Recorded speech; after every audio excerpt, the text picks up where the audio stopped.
Bonsoir, Bonsoir. bienvenue sur cette nouvelle vidéo. Alors on va aborder un thème qui est vraiment pas facile à entendre. On va vous parler des personnes sur lesquelles vous êtes restés fixés, axés dans le cadre de l'amour. Mais dans le cadre de l'amour, si je puis dire, dans la puissance du mental, dans la puissance de l'esprit, c'est-à-dire que vous ne vivez rien de concret avec cette personne. Cette personne ne vous a jamais déclaré sa flamme, elle n'est pas avec vous, elle a jamais fait de projet de vie, d'engagement avec vous, elle ne partage rien dans l'espace du concret puisque vous ne la rencontrez pas, vous ne partagez pas avec elle. Et c'est quelqu'un qui poursuit sa vie. Et vous, pourtant, vous avez la sensation, l'impression qu'énergétiquement, vous êtes toujours relié à cette personne, que cette personne vous envoie des messages par télépathie, que vous la ressentez, que vous la vibrez, voire même que vous en rêvez. Et en fait, ce qui m'est venu, ce qui m'est descendu, et grâce à un monsieur qui nous a écrit, un monsieur qui, pareil, est resté comme vous, bloqué sur une personne depuis plusieurs années. Et en fait, ce qui m'est venu, c'est ça. Et merci les guides, parce que c'est un exemple vraiment frappant.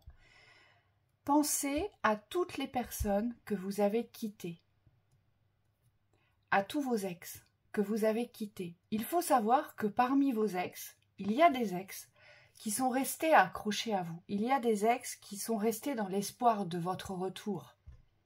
Il y a des ex qui sont encore amoureux, qui se croient encore amoureux de vous et qui pensent à vous, qui rêvent de vous, qui dans l'énergie, voilà, vous êtes avec eux parce qu'ils y pensent, parce qu'ils ont cette puissance d'esprit portée vers vous.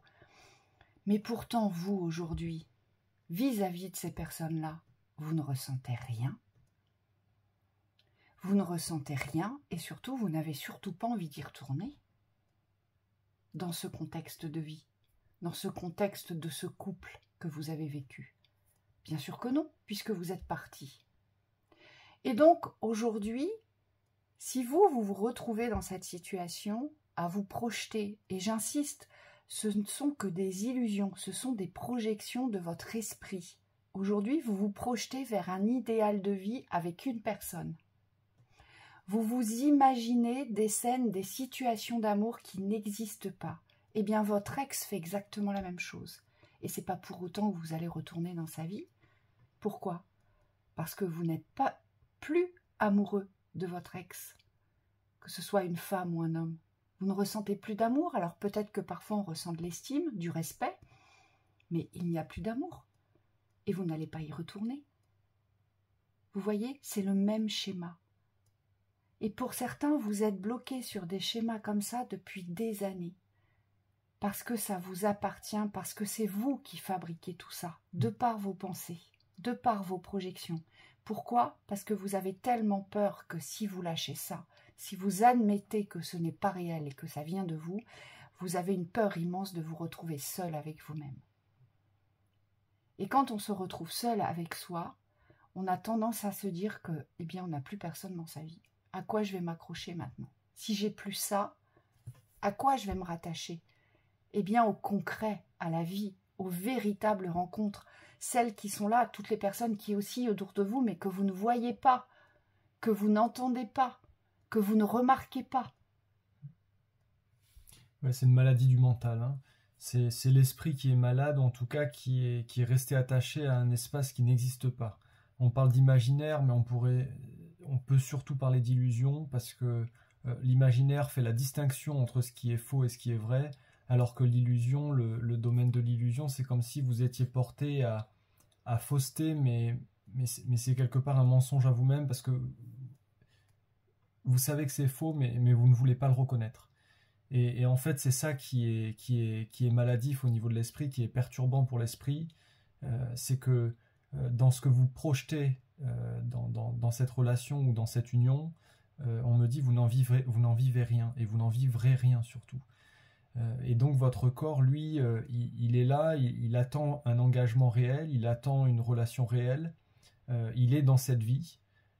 Et vous devez redescendre d'un niveau, on me dit, parce que vous êtes porté à illusion sur des plans subtils qui ne représentent pas la réalité de ce que vous vivez.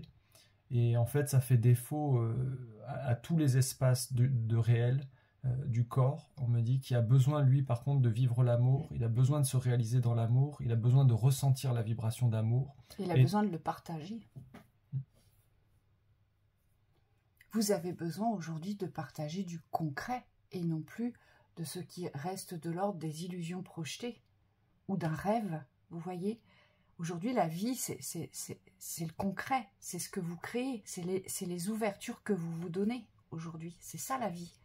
La vie, elle n'est pas source d'illusions, ou elle n'est pas imaginaire, elle n'est pas que rêve, la vie. Oui. Elle est réelle, il faut que ça devienne réel. Et donc, si aujourd'hui, cette personne-là ne se manifeste pas, si ça fait 5 ans, 6 ans, 10 ans, 15 ans, 20 ans, eh bien, c'est simplement qu'elle ne se manifestera jamais. C'est simplement que vous n'êtes pas porté sur le bon chemin aujourd'hui.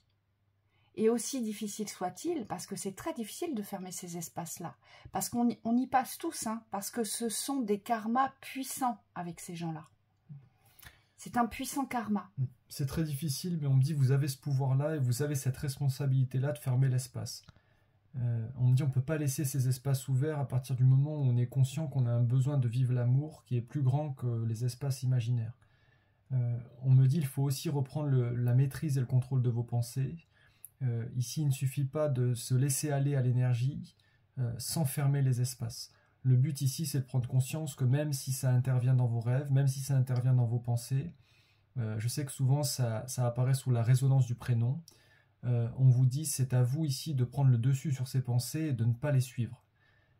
Pourquoi? Parce qu'on me dit si vous ne posez pas d'autorité par rapport à votre mental dans ces divaguements, on me dit vous serez toujours à la merci du mental et vous serez toujours en train de suivre les chemins d'illusion. Vous serez toujours sous emprise de cette illusion. Ça va être à vous de vous dire, bah non, en fait, ça n'existe pas. N'importe quoi. Tu ne peux pas penser à ça, ça n'existe pas. Il faut devenir rationnel. Elle n'existe pas ou il n'existe pas. Dans ta réalité, il ou elle n'existe pas. Voilà. Vous allez toujours devoir vous ramener comme ça parce que ça ne se coupe pas d'un seul coup. On vous dit, c'est un travail, on doit cultiver la conscience de sa réalité et le pouvoir que l'on a dans sa réalité. Et donc, c'est reprendre la maîtrise de vos pensées, mais de vos pensées qui portent à construction, et non plus celles qui portent à illusion, et celles qui portent à emprise et source de perdition. Ça veut dire qu'il va falloir être très rationnel et beaucoup plus fort que votre mental dans l'espace des vérités. On me dit qu'il faut vous servir ici de la réalité pour pouvoir poser les constats de vérité. Voilà. Bon travail. Donc, bon courage à vous. Oui. À bientôt et belle soirée. Bon courage.